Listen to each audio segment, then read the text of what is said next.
تازہ ترین ویڈیوز کے لیے چینل کو سبسکرائب کر کے بیل آئیکن اور آل نوٹیفیکیشن پر کلک کریں تاکہ آپ کو ملے ہر اپڈیٹ سب سے پہلے۔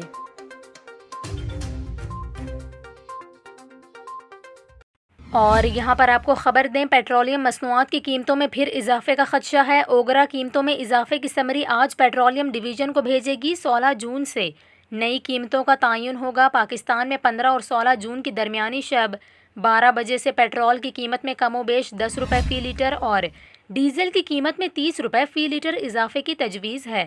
وزیر اعظم شہباز شریف قیمتوں سے متعلق حتمی فیصلہ کریں گے۔ IMF نے پیٹرولیم مصنوعات پر سبسڈی مکمل ختم کرنے کا مطالبہ کر رکھا ہے۔ واضح رہے کہ 27 مئی 2022 کو حکومت نے پیٹرول اور ڈیزل کی قیمت میں 30 روپے فی لیٹر اضافہ کیا، جس کے بعد 3 جون 2022 کو دوبارہ پیٹرول اور ڈیزل کی قیمت میں 30 روپے فی لیٹر قیمت بڑھائی۔